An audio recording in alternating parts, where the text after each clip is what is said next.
এই সময় তাহাজ্জুদের সালাত আমরা অবশ্যই বেশি বেশি করব, কারণ এটা ফরজ সালাতের পর সর্বোত্তম।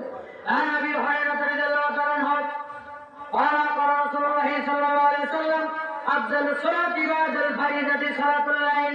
পাঁচ ওয়াক্ত সালাত আল্লাহ রাব্বুল আলামিন দিয়েছেন। এই পাঁচ ওয়াক্ত সালাতের পর আল্লাহ রাসূল বললেন, বান্দারা শোনো, আমি যে তোমাদেরকে পাঁচ ওয়াক্ত ফরজ সালাত দিয়েছি, তোমরা শুনে খুশি হবে। এই পাঁচ ওয়াক্ত ফরজ সালাতের পর সর্বোত্তম সালাত হলো তাহাজ্জুদের সালাত।